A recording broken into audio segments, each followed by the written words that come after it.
Hallelujah. ನಾವು ಪ್ರಾರ್ಥನೆ ಮಾಡುವಾಗ ಅದು ದೇವರಿಗೆ ಮೆಚ್ಚುಗೆ ಆದದ್ದಾಗಿರಬೇಕು, ದೇವರಿಗೆ ಮಹಿಮೆ ಆಗದಾಗಿರ್ಬೇಕು. ಅದು ಓದಿದಂತ ಕೀರ್ತನೆಯಲ್ಲಿ ಒಂದು ವಾಕ್ಯ ನೋಡುವಾಗ 18ನೇ ವಾಕ್ಯವನ್ನು ನೋಡ್ತೇವೆ. ನಾನು ಕೆಟ್ಟತನದ ಮೇಲೆ ಮನಸ್ಸಿಟ್ಟಿದ್ದರೆ ಸ್ವಾಮಿ ನನ್ನ ವಿಜ್ಞಾಪನೆಯನ್ನ ಕೇಳುತ್ತಿರಲಿಲ್ಲ. ನಾವು ಕೆಟ್ಟತನದ ಮೇಲೆ ಮನಸ್ಸಿಟ್ಕೊಂಡು ನಾವೇನೇ ಪ್ರಾರ್ಥನೆ ಮಾಡಿದ್ರು ಅದು ದೇವರ ದೃಷ್ಟಿಗೆ ಅಸಹ್ಯ ಎಂಬುದಾಗಿ ದೇವರ ವಾಕ್ಯದಲ್ಲಿ ನೋಡ್ತೇವೆ. ನಮ್ಮ ಪ್ರಾರ್ಥನೆಗೆ ಅಸಹ್ಯ ಪಡ್ತಾರಂತೆ. ಹಲ್ಲೆಲೂಯಾ. ನಮ್ಮ ಪ್ರಾರ್ಥನೆಗೆ ಅಸಹ್ಯ ಪಡ್ತಾರಂತೆ. ಪ್ರಾರ್ಥನೆನಾ ಈ ಪ್ರಾರ್ಥನೆ ಉತ್ತರ ಕೊಡ್ಬೇಕಾ? ಹಲ್ಲೆಲೂಯಾ. ನೋಡ್ರಿ, ಜ್ಞಾಪಕ ಇಟ್ಕೊಳ್ರಿ, ನಮ್ಮೊಬ್ಬೊಬ್ಬರ ಪ್ರಾರ್ಥನೆ ದೇವರಿಗೆ ಅಸಹ್ಯವಾಗಿರಬಾರದು, ಮೆಚ್ಚುಗೆ ಆದ ಪ್ರಾರ್ಥನೆ ಆಗಿರಬೇಕು. ಹಲ್ಲೆಲೂಯಾ. ಒಂದು ವಾಕ್ಯ ಓದ್ಕೊಳ್ಳೋಣ, ಇದು ಹೌದಾ ಇಲ್ವಾ ಅಂತ ತಿಳ್ಕೊಳ್ಳೋಣ. ಜ್ಞಾನೋಕ್ತಿ ಬರೆದ ಗ್ರಂಥದಲ್ಲಿ 28ನೇ ಅಧ್ಯಾಯ 9ನೇ ವಾಕ್ಯವನ್ನು ಓದೋಣ. ಜ್ಞಾನೋಕ್ತಿಗಳು 28. விளக்குகிறவனுடைய ஜபமும் ಅರುವೆರುಪಾನದು. ಧರ್ಮೋಪದೇಶಕ್ಕೆ ಕಿವಿಗೊಡದವನು ಮಾಡುವ ದೇವರ ಪ್ರಾರ್ಥನೆ ಅಸಹ್ಯ. ಹಲ್ಲೆಲೂಯಾ. ನಮ್ಮ ಪ್ರಾರ್ಥನೆ ಅಸಹ್ಯವಾಗ್ತಾ ಇದೆ. ನಮ್ಮ ಪ್ರಾರ್ಥನೆ ದೇವರಿಗೆ ಇಷ್ಟಪಡ್ತಾ ಇಲ್ಲ. ನಮ್ಮ ಪ್ರಾರ್ಥನೆ ಬಂದ್ರೆ ದೇವ್ರ ಮುಖ ತಿರುಗಿಕೊಳ್ತಾರೆ. ನಮ್ಮ ಪ್ರಾರ್ಥನೆ ನೋಡಿದ್ರೆ ದೇವರು ಹಲ್ಲೆಲೂಯಾ ಅಸಹ್ಯ ಪಡ್ತಾರೆ. ಇವ್ರ ಈ ಪ್ರಾರ್ಥನೆನ ಏನಂತ ಉತ್ತರ ಕೊಡ್ಲಿ? ಹಲ್ಲೆಲೂಯಾ. ನಮ್ಮ ಪ್ರಾರ್ಥನೆ ಅಸಹ್ಯ ಪಡಬಾರದು. ಹಲ್ಲೆಲೂಯಾ ಹೇಳ್ರಿ. ಏನು ಮಾಡದಂತೆ? ನಮ್ಮ ಪ್ರಾರ್ಥನೆ ಏನಾಗ್ಬಾರ್ದಂತೆ? ದೇವರು ಅಸಹ್ಯ ಪಡಬಾರದು. ನಮ್ಮ ಪ್ರಾರ್ಥನೆಗೆ ದೇವರು ಅಸಹ್ಯ ಪಡಬಾರದು. ಯಾಕೆಂದ್ರೆ ಧರ್ಮೋಪದೇಶಕ್ಕೆ ಕಿವಿಗೊಡದವನು ಮಾಡುವ ದೇವ ಪ್ರಾರ್ಥನೆ ಅಸಹ್ಯ. வேதத்தை கேளாதபடி தன் செவியை விளக்குகிறவனுடைய ಜಪವು ಅರುವೆರುಕಪಡು. ಯಾವಾಗ ದೇವರ ವಾಕ್ಯವನ್ನ ನೀನು ಕೇಳಲಿಲ್ವೋ, ಗಮನಿಸ್ಲಿಲ್ವೋ, ನಿನ್ ಪ್ರಾರ್ಥನೆ ಉತ್ತರ ಸಿಗಲ್ಲ. ನೀನ್ ಆಲಯದಲ್ಲಿ ಕೂತ್ಕೊಂಡು ನೀ ಮೊಬೈಲ್ ನೋಡ್ಕೊಂಡು ಕೆಳಗಡೆ ಬೈಬಲ್ ಪಕ್ಕದಲ್ಲಿ ಹಿಂಗಿಟ್ಟು ಬೈಬಲ್ ಮರೆ ಆದಂಗೆ ಕೆಳಗಡೆ ಬೈಬಲ್ ಇಟ್ಕೊಂಡು ನೀ ಬೈಬಲ್ ನೋಡ್ದಂಗೆ ನೀನ್ ಮೊಬೈಲ್ ನೋಡಿದೆ ಅಂತ ಇಟ್ಕೋ. ಹಲ್ಲೆಲೂಯಾ. ಇಲ್ಲ ಬೇರೆ ಏನೋ ಇಲ್ಲಿ ಕೂತ್ಕೊಂಡು ಏನೋ ಕನ್ಸು ಕಾಣ್ತಿರ್ತೀಯನೋ. ಯಾವಾಗ ನೀನ್ ದೇವರ ವಾಕ್ಯವನ್ನ ಕೇಳದೆ ಹೋದ್ರೆ ನೀನ್ ಮಾಡುವಂತ ಪ್ರಾರ್ಥನೆ ಅಸಹ್ಯ. ನಾನು ಹೇಳ್ತಲ್ಲ, ಅಲ್ಲೆಲ್ಲೂ ಹೇಳ್ರಿ, ನಾನು ಹೇಳ್ತಲ್ಲ, ನಾನು ಯಾರು ಹೇಳೋದಿಕ್ಕೆ? ನಮ್ಮನ್ನ ಪಡೆದಾತನ ಹೇಳುವಂತ ಮಾತು, ನಮ್ಮನ್ನುಂಟು ಮಾಡಿದಂತ ಸೃಷ್ಟಿಕರ್ತನ ಹೇಳುವಂತ ಮಾತು. ಧರ್ಮೋಪದೇಶಕ್ಕೆ ದೇವರ ವಾಕ್ಯವನ್ನ ಹೇಳುವಾಗ ಗಮನ ಇಟ್ಟು ಕೇಳುವಾಗ ಮಾತ್ರ ನಿನ್ನ ಪ್ರಾರ್ಥನೆ ದೇವರ ಸನ್ನಿಧಿಗೆ ಮುಟ್ಟುವಂತದ್ದಾಗಿದೆ. ಅದಕ್ಕೆ ಕೊರ್ನೆಲ್ಯನಿಗೆ ದೇವ್ರ ವಾಕ್ಯ ಹೇಳುತ್ತೆ, ನಿನ್ನ ಪ್ರಾರ್ಥನೆ, ನಿನ್ನ ದಾನ ಧರ್ಮ ನನ್ನ ಸನ್ನಿಧಿಗೆ ಮುಟ್ಟಿತು. ಹಲ್ಲೆಲೂಯಾ. ಹಾಗೆ ನಮ್ಮ ಪ್ರಾರ್ಥನೆ, ನಮ್ಮ ದಾನ ಧರ್ಮ, ನಾವು ಮಾಡುವಂತ ಪ್ರಾರ್ಥನೆ ದೇವರ ಸನ್ನಿಧಿಗೆ ಅದು ಮುಟ್ಟುವಂತದ್ದಾಗಿರ್ಬೇಕು. ಆದ್ರೆ ನಮ್ಮ ಪ್ರಾರ್ಥನೆ ಹಿಂಗೆ ಹೋಗ್ತಾ ಇದೆ ಅಂತ ಇಟ್ಕೊಳ್ರಿ ದೇವ್ರ ಹತ್ರ. ದೇವ್ರು ನೋಡುವಾಗ ಈ ಮಗಳ ಪ್ರಾರ್ಥನೆನಾ, ಈ ಮಗನ ಪ್ರಾರ್ಥನೆನಾ, ಇದೆಲ್ಲ ಇದಕ್ಕೆ ಏನಂತ ಉತ್ತರ ಕೊಡ್ಲಿ? ಅಸಹ್ಯ ಪಡ್ತಾರೆ, ಏಸಿಗೆ ಪಡ್ತಾರೆ. ಹಲ್ಲೆಲೂಯಾ. ವಾಕ್ಯವನ್ನ ಗಮನಿಸ್ಬೇಕು, ವಾಕ್ಯವನ್ನ ಕೇಳ್ಬೇಕು, ವಾಕ್ಯದ ಪ್ರಕಾರ ನಡೀಬೇಕು. ಹಲ್ಲೆಲೂಯಾ. ನೀನು ಓದಕ್ ಬಂದಿಲ್ಲ, ಬೇಡ, ನೀನು ಓದ್ಲೇ ಬೇಡ, ಕೇಳು, ತಿಳ್ಕೋ. ನೀನು ಬೋಧಿಸಲ್ಪಟ್ಟಂತ ಮಾತನ್ನ ಗಮನ ಇಟ್ಟು ಕೇಳು. ವಾಕ್ಯ ಹೇಳುತ್ತೆ, ಧರ್ಮೋಪದೇಶಕ್ಕೆ ನಿನ್ನ ಕಿವಿಗೊಡದವನು. ಹಲ್ಲೆಲೂಯಾ. ನೀವು ವಾಕ್ಯ ಹೇಳುವಾಗ ನೀನ್ ಇಲ್ಲಿ ಗಮನಿಸದೆ ಹೋದ್ರೆ, ದೇವರ ಸತ್ಯವನ್ನ ನೀನ್ ತಿಳ್ಕೊಳ್ದೆ ಹೋದ್ರೆ, ಸತ್ಯವು ನಿನ್ನ ಬಿಡುಗಡೆ ಮಾಡುತ್ತೆ. ಹಲ್ಲೆಲೂಯಾ. ನೀ ಸತ್ಯ ವಾಕ್ಯವನ್ನ ನೀನ್ ಕೇಳದೆ ಏನೋ ನೆಪ ಮಾಡ್ಕೊಂಡು ಏನೋ ಒಂದು ದಾಹಕ್ಕೋಸ್ಕರ ಚರ್ಚಿಗೆ ಹೋದ್ರೆ ಹಣ ಬಂದ್ಬಿಡುತ್ತೆ, ಚರ್ಚಿಗೆ ಹೋದ್ರೆ ಮನೆ ಬರುತ್ತೆ, ಚರ್ಚಿಗೆ ಹೋದ್ರೆ ಮದುವೆ ಆಗತ್ತೆ, ಚರ್ಚಿಗೆ ಹೋದ್ರೆ ಒಳ್ಳೆ ಕೆಲಸ ಸಿಗುತ್ತೆ. ಹಲ್ಲೆಲೂಯಾ. ಇದೆಲ್ಲ ಸೆಕೆಂಡ್ರಿ. ದೇವ್ರ ಲೆಕ್ಕದಲ್ಲಿ ಇದೆಲ್ಲ ಒಂಥರ ಧೂಳಿದ್ದಂಗೆ. ಹೂ ಅಂದ್ರೆ ನೀನು ಕೆಲಸ ಸಿಕ್ಬಿಡತ್ತೆ. ಹಲ್ಲೆಲೂಯಾ. ಇದೆಲ್ಲ ನೀತಿಗಾಗಿಯೂ ದೇವರ ರಾಜ್ಯಕ್ಕಾಗಿಯೂ ಪ್ರಯಾಸ ಪಡು. ಇವುಗಳ ಜೊತೆಗೆ ನೀನ್ ಏನ್ ಕೆಲಸ ಕೇಳ್ತೀವೋ, ಹಣ ಕೇಳ್ತೀವೋ, ಬಿಲ್ಡಿಂಗ್ ಕೇಳ್ತೀವೋ, ಏನ್ ಕೇಳಿದ್ರು ದೇವರು ಕೊಡ್ಲಿಕ್ಕೆ ಶಕ್ತನಾಗಿದ್ದಾರೆ. ಹಲ್ಲೆಲೂಯಾ. ಹಲ್ಲೆಲೂಯಾ. ಆತನ ಕೈ ಮೋಟು ಕೈ ಅಲ್ಲ, ಆತನ ಕಿವಿ ಕೇಳಲಾರ್ದೆ ಕಿವುಡಲ್ಲ. ಆ ಕಿವುಡು ಯಾಕಾಗತ್ತಂತ ನೀನು ಹೇಳ್ತೀನಿ. ಆತನ ಮೋಟು ಕೈ ಯಾಕಾಗತ್ತಂತ ನಾನು ಮುಂದೆ ವಾಕ್ಯದಲ್ಲಿ ನಿಮಗೆ ತಿಳಿಸ್ತೇನೆ. ಅದರಿಂದ ವಾಕ್ಯವನ್ನ ಕೇಳ್ರಿ. ಹಲ್ಲೆಲೂಯಾ. ನಾನು ಇದನ್ನೇ ಬೈಬಲಲ್ಲಿ ಮನೇಲಿ ಓದ್ಕೊಂಬಂದೆ. ಇದೇ ವಾಕ್ಯ ತಾನೆ, ಇರ್ಲಿ ಬಿಡು, ಗೊತ್ತಿರೋ ವಾಕ್ಯ ತಾನೆ. ಹಲ್ಲೆಲೂಯಾ. ನೀನ್ ಯಾರನ್ನ ನೆಗ್ಲೆಕ್ಟ್ ಮಾಡ್ತಾ ಇದೀಯಾ? ದೇವರ ವಾಕ್ಯವನ್ನ ನೆಗ್ಲೆಕ್ಟ್ ಮಾಡಿದ್ರೆ ಯಾರನ್ನ ನೆಗ್ಲೆಕ್ಟ್ ಮಾಡ್ದಂಗೆ? ಯೇಸು ಸ್ವಾಮಿಯನ್ನ ನೆಗ್ಲೆಕ್ಟ್ ಮಾಡ್ದಂಗೆ. ಆದಿಯಲ್ಲಿ ವಾಕ್ಯವಿತ್ತು, ಆ ವಾಕ್ಯವು ದೇವರ ಬಳಿಯಲ್ಲಿತ್ತು, ಆ ವಾಕ್ಯವೇ. ನೀನ್ ವಾಕ್ಯವನ್ನು ಕೇಳುವಾಗ ದೇವ್ರ ಮಾತನ್ನು ಕೇಳ್ತಿದೀಯಾ ಅಂತ. ನೀನ್ ವಾಕ್ಯಕ್ಕೆ ನೀನ್ ಗಮನ ಕೊಡದೆ ಹೋದ್ರೆ ದೇವರಿಗೆ ಗಮನ ಕೊಡ್ತಿಲ್ಲ ಅಂತ. ನೀನು ಏನೋ ಸ್ವಾರ್ಥಕ್ಕಾಗಿ ಬಂದು, ಸ್ವಾರ್ಥಕ್ಕಾಗಿ ಕೂತು, ಸ್ವಾರ್ಥಕ್ಕಾಗಿ ಜೀವಿಸುವರಾಗಿ ನಾವು ಕಾಣಲ್ಪಡ್ತೇವೆ. ಅದರಿಂದನೇ ಕೆಲವು ಆಶೀರ್ವಾದಗಳು ನಮ್ಮ ಬರದಂತೆ ತಡೆಯಾಗಿ ಹೋಗ್ತಾ ಇದೆ. ಹಲ್ಲೆಲೂಯಾ. ಅಪ್ಪ, ಇವತ್ತು ನಾಳೆ ನಾನು ಆರಾಧನೆಗೆ ಹೋಗ್ತೀನಿ ಸ್ವಾಮಿ, ನಾಳೆ ನನ್ನ ಹತ್ರ ಮಾತನಾಡ್ಬೇಕು. ನಾಳೆ ನೀವೇನ್ ಮಾತಾಡಿದ್ರು ಅದು ನನಗೆ ಇರ್ಬೇಕಪ್ಪ. ನನ್ನ ತಿದ್ಸಪ್ಪ. ನಾ ತಪ್ಪು ಮಾಡಿದ್ರೆ ತಿದ್ದು, ನಾ ಸರಿಯಾದ ಮಾರ್ಗದಲ್ಲಿ ನಡೆಸು. ನಾಳೆ ಬರೋ ವಾಕ್ಯ ಎಲ್ಲ ನನಗೆ ಆಗಿರ್ಬೇಕು. ನಾಳೆ ಮಾತಾಡೋ ನೀನು ವಾಕ್ಯ ಎಲ್ಲ ನನಗೆ ಮಾತಾಡ್ಬೇಕಪ್ಪ ಅನ್ನೋ ದಾಹದಿಂದ, ಅಂತ ಆಸಕ್ತಿಯಿಂದ ನಾವು ಬಂದು ಕಿವಿಗೊಡ್ಬೇಕು. ಏನು ದೇವರ ವಾಕ್ಯ ನಡೀತಾ ಇದೆ. ಇವಾಗ ಯೇಸುಸ್ವಾಮಿ ಮಾತಾಡ್ತದೆ. ಇದು ಯಾರ ವಾಕ್ಯ? ಇದು ದೇವರ ವಾಕ್ಯ. ಹಲ್ಲೆಲೂಯಾ. ನಾನು ಸುಮ್ಮನೆ ನಿಮಗೊಂದು ಮಾರ್ಗದರ್ಶಿ ಅಷ್ಟೇ. ಮಿಕ್ಕಿದೆಲ್ಲ ಪವಿತ್ರಾತ್ಮನೇ ನಮ್ಮೊಟ್ಟಿಗಿದ್ದು ನಮ್ಮನ್ನ ನಡೆಸ್ತಾರೆ. ನಾನು ಇಲ್ಲಿ ಆರಾಧನೆಗೆ ಬರೋದಕ್ಕೆ ಮುಂಚೆ ಏನ್ ಪ್ರಾರ್ಥನೆ ಮಾಡ್ತೀನಿ ಗೊತ್ತಾ? ಇಡೀ ವಾರ ಹಲ್ಲೆಲೂಯಾ, ಅಪ್ಪ ನೀನ್ ವಾಕ್ಯ ಕೊಟ್ಟಿದ್ದೆ, ಅದಕ್ಕಾಗಿ ಸ್ತೋತ್ರ. ಆದ್ರೆ ಈ ವಾಕ್ಯ ನಾನ್ ಮಾತಾಡಬಾರ್ದು. ನಾನ್ ಮಾತಾಡಿದ್ರೆ ಏನ್ ಪ್ರಯೋಜನ ಇಲ್ಲ. ನನ್ನ ಸ್ವಾರ್ಥಕ್ಕೋಸ್ಕರ, ನನ್ನ ಜ್ಞಾನಕ್ಕೋಸ್ಕರ, ನನ್ನನ್ನು ಹೆಚ್ಚಿಸುವುದಕ್ಕೋಸ್ಕರ, ಹಲ್ಲೆಲೂಯಾ, ನಾನೇ ಅನ್ನೋದಕ್ಕೋಸ್ಕರ ನಾನು ಮಾತನಾಡಿದೆ. ನಿನ್ನ ಚಿತ್ತದಂತೆ ನಾನು ಮಾತನಾಡುವಂತೆ. ಅಪ್ಪ, ನಾನು ಬಲಿಪೀಠದಲ್ಲಿ ಬರು ಬಾಯಾಗಿ ನಿಲ್ತೇನೆ, ನೀವು ಮಾತಾಡ್ರಿ. ನಿನ್ ಮಕ್ಳಿಗೆ ನೀವೇನು ಹೇಳ್ಬೇಕು, ನೀವು ಮಾತಾಡ್ರಿ. ನಾನು ಬಾಯಾಗಿರ್ತೀನಿ. ಹಲ್ಲೆಲೂಯಾ ಹೇಳಂದ್ರೆ ಹಲ್ಲೆಲೂಯಾ ಹೇಳ್ತೀನಿ, ಸ್ತೋತ್ರ ಹೇಳಂದ್ರೆ ಸ್ತೋತ್ರ ಹೇಳ್ತೀನಿ, ಈ ವಾಕ್ಯ ಹೇಳಂದ್ರೆ ನಾವು ವಾಕ್ಯ ಹೇಳ್ತೀನಿ. ಆದ್ರೆ ಮಾತಾಡೋದು ನೀವಾಗಿರ್ಬೇಕು. ಹಲ್ಲೆಲೂಯಾ. ಯಾಕಂದ್ರೆ ನಾನ್ ಮಾತಾಡಿ ಏನ್ ಮಾಡಕ್, ಏನು ಸಾಧನೆ ಮಾಡಕ್ಕಾಗಲ್ಲ. ಹಲ್ಲೆಲೂಯಾ. ಮನುಷ್ಯನು ಬರೇ ಉಸಿರೇ. ಹಲ್ಲೆಲೂಯಾ. ಈ ಉಸಿರು ಹೋದ್ರೆ ಕೆಸರು. ಹಲ್ಲೆಲೂಯಾ. ಯಾಕಂದ್ರೆ ಕೆಸರಲ್ಲೇ ಮನುಷ್ಯನ ರೂಪ ಮಾಡಿದ್ದು. ಈ ಉಸಿರು ಹೋದ್ರೆ ಇದು ಕೆಸರಿಗೆ ಸಮಾನ, ಮಣ್ಣಿಗೆ ಸಮಾನ. ಅದನ್ನ ನಾನು ಪ್ರಾರ್ಥನೆ ಮಾಡಪ್ಪ, ಬಲಿಪೀಠದಲ್ಲಿ ನಿಂತಾಗ ನಾನ್ ಮಾತಾಡಬೇಡ ಸ್ವಾಮಿ, ನೀನ್ ಮಾತಾಡು. ಯಾರಿಗೇನು ಉಪಯೋಗ ಆಗ್ಬೇಕು, ಯಾರಿಗೇನು ತಿದ್ದಬೇಕು, ಯಾರಿಗೆ ಜಜ್ಬೇಕು, ಯಾರಿಗೇನ್ ಮಾಡ್ಬೇಕು, ನೀವು ವಾಕ್ಯದ ಮೂಲಕ ಅವ್ರಿಗೆ ರೆಡಿ ಮಾಡಿ, ಅವನು ಸಿದ್ಧ ಮಾಡಿ, ಬಂಗಾರವನ್ನು ಪುಟಕ್ಕೆ ಹಾಕಿ ಶೋಧಿಸಿ ಚೊಕ್ಕ ಬಂಗಾರವಾಗಿ ಮಾಡುವಂತ ದೇವರು ಈ ವಾಕ್ಯದ ಮೂಲಕ ನಿನ್ನ ಮಕ್ಕಳೊಟ್ಟಿಗೆ ಮಾತನಾಡಿ ನಿನ್ನ ಮಕ್ಕಳನ್ನ ಚೊಕ್ಕ ಬಂಗಾರವಾಗಿ, ಚೊಕ್ಕ ವಿಶ್ವಾಸಿಯಾಗಿ ಮಾರ್ಪಡಿಸಪ್ಪ. ಹಲ್ಲೆಲೂಯಾ. ನಿನ್ನ ಬರೋಣಕ್ಕೆ ನಮ್ಮ ವಿಶ್ವಾಸಿ ಒಬ್ಬರಾದರೂ ಕರ್ತನೆ ನಿನ್ನ ರಾಜ್ಯಕ್ಕೆ ತಪ್ಪಿಸ್ಕೊಳ್ಬಾರ್ದು. ಹಲ್ಲೆಲೂಯಾ. ಎಲ್ಲ ನಿನ್ನ ರಾಜ್ಯಕ್ಕೆ ಬರಬೇಕು. ಅದರಿಂದ ಕಿವಿಗೊಡುವುದು ಬಹಳ ಉತ್ತಮ ಎಂಬುದಾಗಿ ದೇವರ ವಾಕ್ಯದ. ಕಿವಿಯುಳ್ಳವನು ಕೇಳಲಿ ಎಂಬುದಾಗಿ ಪ್ರಕಟಣೆ ಗ್ರಂಥದಲ್ಲಿ ನಾವು ನೋಡ್ತೇವೆ.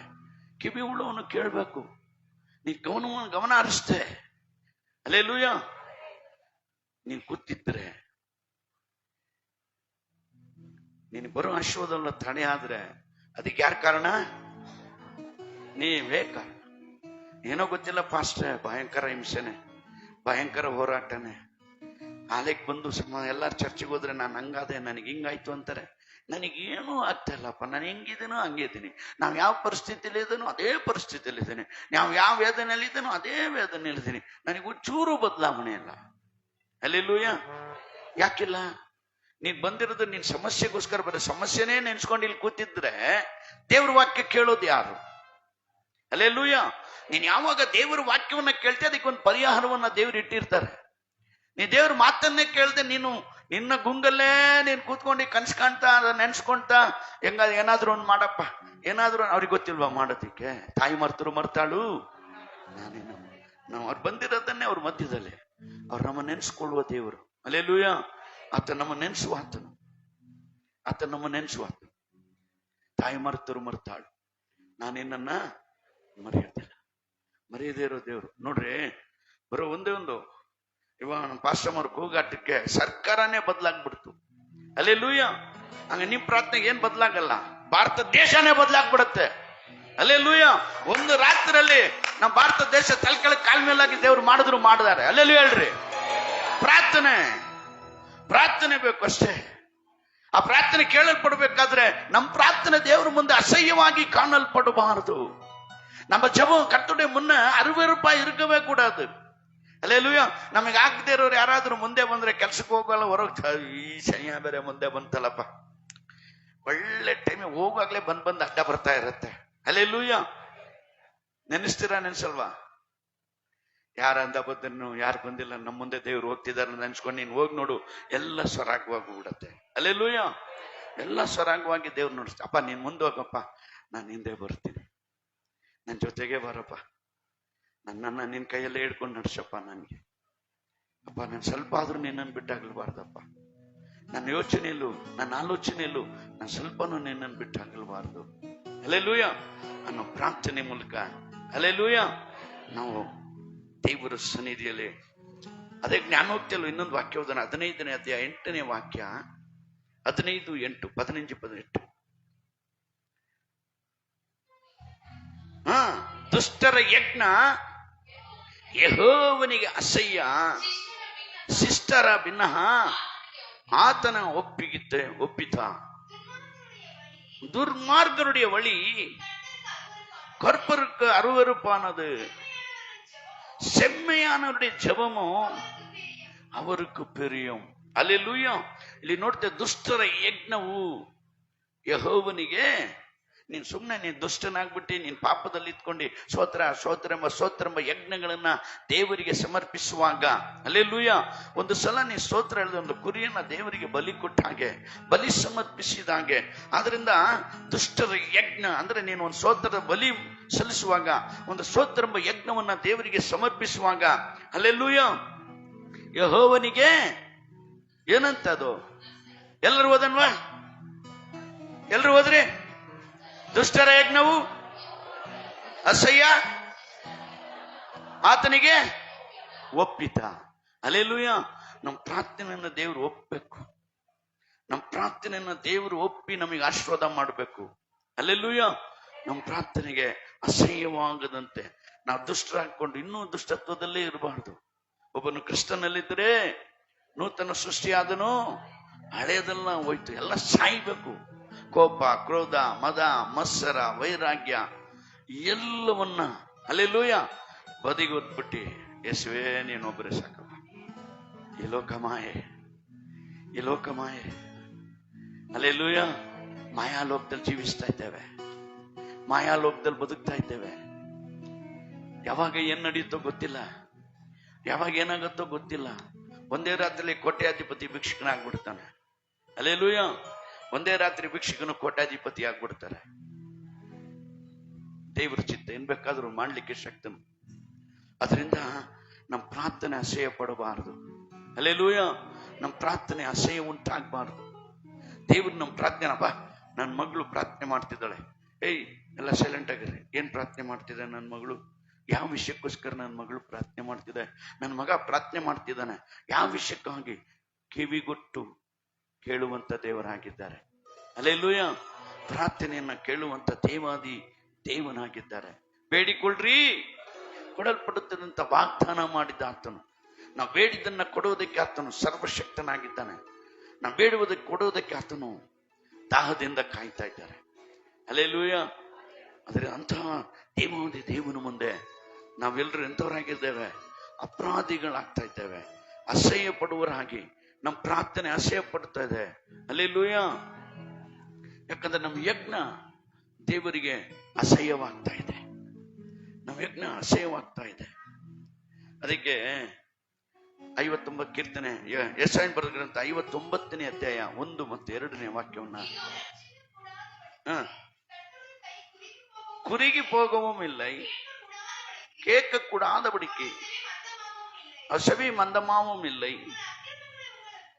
உங்க அக்கிரமைகளை உங்களுக்கும் உங்க தேவனுக்கு நடுவாக பிரிவினை உண்டாக்குகிறது. உங்க பாவங்களுக்கு அவர் செவி கூடாதபடிக்கு அவர் முகத்தை உங்களுக்கு ಮರೆಯುகிறது. ಯೆಹೋವನ ಹಸ್ತವು ರಕ್ಷಿಸಲಾರದಂತೆ ಮೋಟುಗೈಯಲ್ಲ, ಆತನ ಕಿವಿ ಕೇಳಲಾರದ ಹಾಗೆ ಕಿವುಡಲ್ಲ. ಆದರೆ ನಿಮ್ಮ ಅಪರಾಧಗಳೇ ನಿಮ್ಮ ದೇವರಿಂದ ನಿಮ್ಮನ್ನು ಅಗಲಿಸ್ತಾ ಬಂದಿವೆ. ನಿಮ್ಮ ಪಾಪಗಳೇ ಕೇಳಲಾರದಂತೆ ಆತನ ಮುಖಕ್ಕೆ ಆಟೋ. ಹಲ್ಲೆಲೂಯಾ. ನೋಡ್ರಿ, ಯಾವಾಗ ನಮ್ಮ ದೇವ್ರ ಭಯ ಇಲ್ಲದೆ ನಾವು ಪಾಪ ಮಾಡ್ತಾನೆ ಇರ್ತೇವೋ ಆಗ ನಮ್ಮ ಪ್ರಾರ್ಥನೆ ಅಸಹ್ಯ ಪಡ್ತಾರೆ. ಆತನ ಕಷ್ಟ ಕೇಳಲ್ಲ, ರಕ್ಷಿಸಲಾರದೆ ಮೋಟುಗೈಯಲ್ಲ, ಆತನ ಕಿವಿ ಕೇಳಲಾರದೆ ಕಿವುಡು ಅಲ್ಲ. ಆದರೆ ಹಲ್ಲೆಲೂಯಾ, ನಿಮ್ಮ ಅಪರಾಧಗಳೇ, ನಿಮ್ಮ ಪಾಪಗಳೇ ನಿಮ್ಮ ದೇವರಿಂದ ನಿಮ್ಮನ್ನ ಅಗಲಿಸ್ತಾ ಬಂದಿದೆ. ಹಲ್ಲೆಲೂಯಾ. ದೇವ್ರು ನಿನ್ ಪ್ರಾರ್ಥನೆ ದೇವ್ರು ಕೇಳಕ್ ಆಗ್ತಾ ಇಲ್ಲ, ನಿನ್ ಕೂಗನ್ ದೇವ್ರು ಕೇಳಕ್ ಆಗ್ತಾ ಇಲ್ಲ, ನಿನ್ ಪ್ರಾರ್ಥನೆಗೆ ದೇವ್ರು ಉತ್ತರ ಕೊಡಕ್ ಆಗ್ತಾ ಇಲ್ಲ. ಯಾಕಂದ್ರೆ ನಮ್ಮ ಪ್ರಾರ್ಥನೆ ಅಸಹ್ಯವಾಗ್ಬಿಟ್ಟಿದೆ. நம்ம ஜபம் என்னவா இருக்கிறதா? அல்லேலூயா. என்னவா இருக்கிறதா? ಅರುವರುಪಾ இருக்கிறது, ಅಸಹ್ಯವಾಗಿದೆ. ಅದಕ್ಕೆ ಅವ್ರ ಕೈ ಇದೆ, ದೇವರು ಕೈ ಮುಟ್ಟಕ್ಕೆ ಆಗ್ತಾ ಇಲ್ಲ. ಕಿವಿ ಇದೆ, ನಿನ್ ಕೂಗನ್ನ ದೇವ್ರು ಕೇಳಕ್ ಆಗ್ತಾ ಇಲ್ಲ. ಯಾಕಂದ್ರೆ ನಾವು ಬದಲಾಗ್ತಾ ಇಲ್ಲ. ಅಲ್ಲೇಲೂ ಅಲ್ರಿ, ನಾವು ಬದಲಾಗಕ್ ಆಗ್ತಾನೆ ಇಲ್ಲ, ನಾವು ಬದಲಾಗಕ್ ಆಗ್ತಾ ಇಲ್ಲ. ಹಾಗಾಗಿನೇ ದೇವರು ಕೈದು ಅವ್ರು ಏನು ಮಾಡ್ಲಿಕ್ಕೆ ಸಾಧ್ಯ ಇಲ್ಲದಂತೆ ಅವರು ಹೆಂಗ್ ನಿಂತಿರ್ತಾರಂತ ಹೇಳ್ರಿ. ಅಯ್ಯೋ, ನನ್ನ ಮಗಳು ಕೂಗ್ತಾ ಇದ್ದಾಳೆ, ನಾನು ಏನೂ ಮಾಡಕ್ ಆಗ್ತಿಲ್ವಲ್ಲ, ಅಯ್ಯೋ ನನ್ನ ಮಗ ಕೂಗ್ತಾ ಇದ್ದಾನೆ, ಏನೂ ಮಾಡಕ್ ಆಗ್ತಿಲ್ಲ ಅಂತ ತಡವರಿಸ್ತಾ ಇರ್ತಾರೆ, ವ್ಯಾಕುಲ ಪಡ್ತಾರೆ, ವೇದನೆ ಪಡ್ತಾರೆ. ನಾನು ಇವರಿಗೋಸ್ಕರ ಅಲ್ಲವಾ ಬಂದೆ, ನಾನು ಇವರನ್ನು ಆಶೀರ್ವದಿಸುವುದಕ್ಕೋಸ್ಕರ ಅಲ್ಲವಾ ಬಂದೆ, ಒಬ್ಬರಾದ್ರೂ ನಾಶವಾಗಬಾರ್ದಂತಲ್ಲವಾ ನಾನು ಬಂದೆ. ಇವರ ಅಪರಾಧಗಳು, ಇವರ ಪಾಪಗಳು ನನ್ನ ಮುಂದೆ ಅಸಹ್ಯವಾಗಿ ಬಂದು ನಿಂತು ಅವ್ರಿಗೆ ಏನು ಮಾಡ್ಲಿಕ್ಕಾಗ್ದೆ. ಹಲ್ಲೆಲೂಯಾ. ಅಲ್ಲಿ ವೇದನೆ ಉಂಟಾಗುವಂತ ಪರಿಸ್ಥಿತಿಯನ್ನ ನಾವು ನೋಡ್ತೇವೆ. ಹಲ್ಲೆಲೂಯಾ. ಅದರಿಂದ ಬಹಳ ಎಚ್ಚರಿಕೆಯಿಂದ ಇರಬೇಕು. ನಮ್ಮ ಪ್ರಾರ್ಥನೆ ಅಸಹ್ಯ ಪಡಬಾರದು, ನಮ್ಮ ಪ್ರಾರ್ಥನೆ ಅಸಹ್ಯ ಉಂಟಾಗಬಾರ್ದು. ಹಲ್ಲೆಲೂಯಾ. ಯಾಕೆಂದರೆ ದೇವ್ರ ನಮ್ಮ ಮೇಲೆ ಅಪಾರವಾದ ಪ್ರೀತಿಯನ್ನು ಇಟ್ಟಿದ್ದಾರೆ, ಅಪಾರವಾದ ಪ್ರೀತಿ ಇಟ್ಟಿದ್ದಾರೆ. ಸಮಯ ಹೋಗ್ಬಿಡ್ತು, ಒಂದು ವಾಕ್ಯ ಮಾತ್ರ ನೋಡ್ಕೊಂಡು ಲೂಕನ್ ಬರೆದ ಸುವಾರ್ತೆಯಲ್ಲಿ 13ನೇ ಅಧ್ಯಾಯ ತಗೊಳ್ರಿ. ಲೂಕನ್ ಬರೆದ ಸುವಾರ್ತೆ 13ನೇ ಅಧ್ಯಾಯದಲ್ಲಿ 25ರಿಂದ 27ರವರೆಗೂ ಓದೋಣ.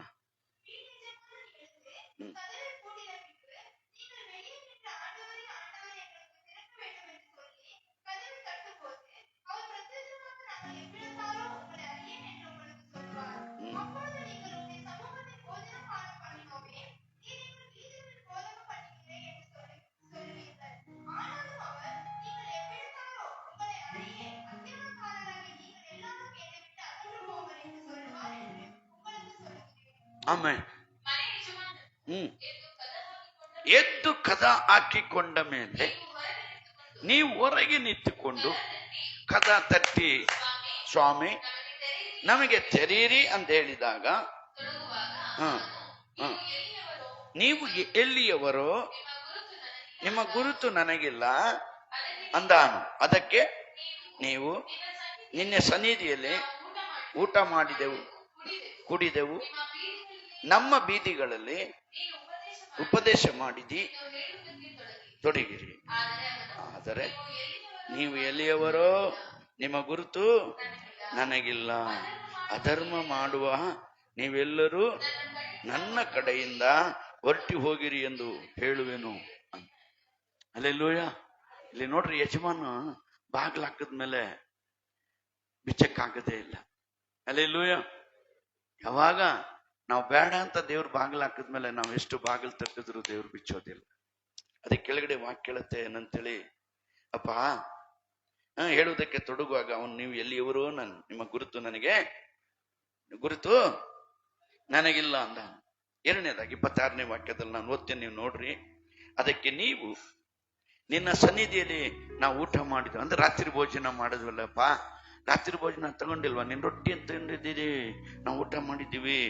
2ನೇದಾಗಿ ನಿನ್ನ ಸನ್ನಿಧಿಯಲ್ಲಿ ನಾವು ಊಟ ಮಾಡಿದೆವು ಮತ್ತೆ ಕುಡಿದೆವು, ರಾತ್ರಿ ಭೋಜನವನ್ನ ದ್ರಾಕ್ಷಾರಸವನ್ನ ಕುಡಿದೆವು, ನಮ್ಮ ಬೀದಿಗಳಲ್ಲಿ ನಿನ್ನ ಉಪದೇಶ ಮಾಡಿದೆ ಎಂದು ಹೇಳುವುದಕ್ಕೆ ತೊಡಗಿದರು.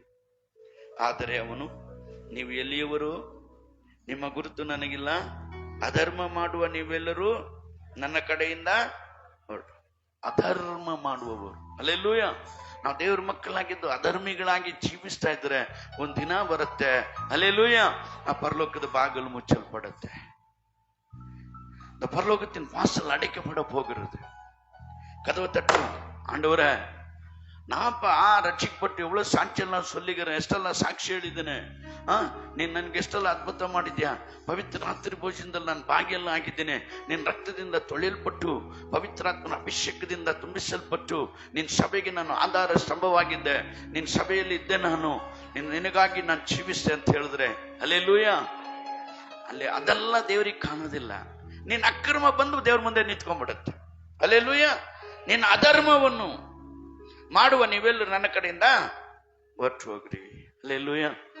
ಅಧರ್ಮ ಮಾಡುವಂತ ನಮ್ಮನ್ನ ದೇವ್ರ ದೂರ ಇಡ್ತಾರೆ. ಹಲ್ಲೆಲೂಯ ಹೇಳ್ರಿ. ಅದರಿಂದ ನಾವೆಲ್ಲ ಬಿಟ್ಟು ದೇವ್ರ ಹತ್ರ ಬಂದಿರೋದೇನಕ್ಕೆ? ಪರಿಶುದ್ಧವಾಗಿ ಜೀವಿಸಿ ಪರಿಶುದ್ಧವಾಗಿದ್ದು 4 ದಿನ ಬದುಕಿದ್ರು ಪರಿಶುದ್ಧವಾಗಿ ಬದುಕಿ ದೇವ್ರ ಪಾದದಲ್ಲಿ ಹೋಗಿ ಸೇರ್ಕೋಬೇಕು. ಹಲ್ಲೆಲೂಯ. ಹಲ್ಲೆಲೂಯ. ಅಕ್ರಮದಲ್ಲಿ ಒಂದು ಆಶೀರ್ವಾದ ನಾವು ಪಡ್ಕೊಳಕ್ಕಾಗಲ್ಲ. ಒಂದು ಆಶೀರ್ವಾದ ನಮಗೆ ಉಂಟಾಗಲ್ಲ. ನಾವು ಬಂದಿರೋದೇ ಆಶೀರ್ವದಿಸಲ್ಪಡುವುದಕ್ಕಾಗಿ. ಹಲ್ಲೆಲೂಯ. ಒಳಗೆ ಬರುವವರು ಏನಂತೇಳಿ ಬರ್ದಿದೆ. ಹಲ್ಲೆಲೂಯ. ನೀನ್ ಬರುವಾಗಲೇ ದೇವ್ರು ನಿನಗೆ ಆಶೀರ್ವಾದ ಇಟ್ಬಿಟ್ಟಿದಾರಲ್ಲಿ.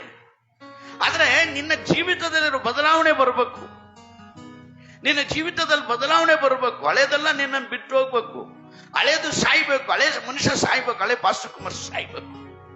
ಹೊಸ ಕುಮಾರಾಗಿ ಬದಲಾಗ್ಬೇಕು. ಹಲ್ಲೆಲೂಯ. ಆಗಲೇ ದೇವರು ಪ್ರಾರ್ಥನೆಗೆ ಉತ್ತರ ಕೊಡುವಾತ. ಅದಕ್ಕೆ ಅವ್ರು ಹೇಳ್ತಾರೆ ಹಲ್ಲೆಲೂಯ. ಅವ್ರು ಹೇಳ್ತಾರೆ 38ನೇ ವಾಕ್ಯದಲ್ಲಿ ನಾನು ಓದ್ತೇನೆ ನೋಡ್ರಿ. ಅಬ್ರಹಾಂ, ಈಸಾಕ್, ಯಾಕೋಬ್ ಇವರ ಮತ್ತು ಎಲ್ಲಾ ಪ್ರವಾದಿಗಳು ದೇವರ ರಾಜ್ಯದಲ್ಲಿರುವುದನ್ನು, ನಿಮ್ಮನ್ನು ಮಾತ್ರ ಹೊರಗೆ ಹಾಕುವುದನ್ನು ನೀವು ನೋಡುವಾಗ ನಿಮಗೆ ಗೋಳಾಟವು, ಕಟಕಟನೆ, ಹಲ್ಲು ಕಡಿಯೋ ನೋವು ಇರುವುದು. ಹಲ್ಲೆಲೂಯ. ನೋಡ್ರಿ, ನಾವೆಲ್ಲ ರಕ್ಷಣೆ ಹೊಂದಿ ದೀಕ್ಷಾಸ್ಥಾನ ತೆಕ್ಕೊಂಡು ಪರಲೋಕ ರಾಜ್ಯಕ್ಕೆ ಹೋಗ್ಬೇಕು. ಅಬ್ರಹಾಂ, ಈಸಾಕ್, ಯಾಕೋಬ್ ಅವರೆಲ್ಲ ದೀಕ್ಷಾಸ್ಥಾನ ತೆಕ್ಕೊಂಡಿಲ್ಲ, ಪವಿತ್ರಾತ್ಮನ ಅಭಿಷೇಕ ಹೊಂದಿಲ್ಲ. ಆದ್ರೆ ದೇವರು ಇಲ್ಲಿ ವಾಕ್ಯದಲ್ಲಿ ಹೇಳ್ತಾರೆ. ಯಾಕಂದ್ರೆ ಈ ಅಬ್ರಹಾಂ, ಈಸಾಕ್, ಯಾಕೋಬ್ ಮತ್ತು ಪ್ರವಾದಿಗಳನ್ನ ಕುರಿತು ಯಾಕೆ ಹೇಳ್ತಿದ್ದಾರೆ ದೇವರು ಅಂತ ಹೇಳಿದ್ರೆ ಹಲ್ಲೆಲೂಯ. ಅವ್ರು ದೇವರು ವಿಧೇಯರಾಗಿದ್ರು, ದೇವರ ಚಿತ್ತದಂತೆ ನಡೆದ್ರು, ದೇವರು ಅವ್ರ ಪ್ರಾರ್ಥನೆಯನ್ನ ಕೇಳಿದ್ರು, ಅವ್ರಿಗೆ ಪ್ರಾರ್ಥನೆ ಉತ್ತರ ಕೊಟ್ರು. ಹಲ್ಲೆಲೂಯ. ಅದರಿಂದ ಅವ್ರು ಹೇಳ್ತಾರೆ, ನಾನು ಅಬ್ರಹಾಮನ ದೇವರು, ನಾನು ಈಸಾಕನ ದೇವರು, ನಾನು ಯಾಕೋಬನ ದೇವರು, ನಾನು ಪ್ರವಾದಿಗಳ ದೇವರು, ನಾನು ವಿಶ್ವಾಸಿಗಳ ದೇವರು ಅಂತ ಹೇಳ್ಬೇಕು. ಹಲ್ಲೆಲೂಯ. ಹಾಗೆ ನಾವು ನಡ್ಕೋಬೇಕು. ಇವಾಗ ಹಾಗೆ ನಡ್ಕೊಳ್ಬೇಕು. ನಮ್ಮ ವಿಶ್ವಾಸಿಗಳ ದೇವ್ರು ನಾವು. ಹಲ್ಲೆಲೂಯ. ಇವಾಗ ನಮ್ಮ ಹೆಸರೆಲ್ಲ ಹೇಳ್ಬೇಕು. ದೇವ್ರು ನಮ್ಮ ಪಾಸ್ಟರ್ ಕುಮಾರ್ ದೇವರು. ಹಲ್ಲೆಲೂಯ. ಹೇಳ್ಬೇಕಾ ಬೇಡವಾ? ನಿಮ್ಮೆಲ್ಲ ಹೆಸರು ಹೇಳ್ರಿ. ಅಯ್ಯಯ್ಯ, ನಿಮ್ ಹೆಸರೇ ಗೊತ್ತಿಲ್ವಾ ನಿಮಗೆ? ಒಳ್ಳೇದೇ ಬಿಡ್ರಿ. ಹಲ್ಲೆಲೂಯ. ನಿಮ್ ಹೆಸರು ಹೇಳ್ರಿ. ಹಲ್ಲೆಲೂಯ. ಅವ್ರ ದೇವ್ರು ನಾನು ಅಂತ ದೇವ್ರು ಹೇಳ್ಬೇಕು ನಮ್ಮನ್ನ. ಹಲ್ಲೆಲೂಯ. ನಾನು ಇಂಥವ್ರ ದೇವ್ರು ನಾನು ಅಂತ ನಮ್ಮನ್ನ ಕುರಿತು ಅಲ್ಲಿ ಹೇಳ್ಬೇಕು. ವಾಗ್ದಾನ ಮಾಡ್ತಿದ್ದಾರೆ. ನಾನು ಅಬ್ರಹಾಂ, ಈಸಾಕ್, ಯಾಕೋಬ್ ಇವರ ಮತ್ತು ಎಲ್ಲಾ ಪ್ರವಾದಿಗಳು ದೇವರ ರಾಜ್ಯದಲ್ಲಿರುವುದನ್ನು ನೀನು ಮಾತ್ರ ಹೊರಗೆ ನಿಂತ್ಕೊಂಡೆ. ಆ ದೇವ್ರ ರಾಜ್ಯದಲ್ಲಿ ಅಬ್ರಹಾಂ, ಇಸಾಕ್, ಯಾಕೋಬ್ ಎಲ್ಲಾ ಪ್ರವಾದಿ ಅನೇಕ ದೇವ್ರ ಮಕ್ಕಳು ಪರಲೋಕದಲ್ಲಿ ಇರುವಾಗ ಇವಾಗ ಮಾಡಿ ಮೇಲೆ ಎಲ್ಲ ಕೆಳಗೆ ಮೇಲಿದ್ದಾರೆ. ಅವರೆಲ್ಲ ನಾವು ಕೆಳಗೆ ನಿಂತ್ಕೊಂಡೆ.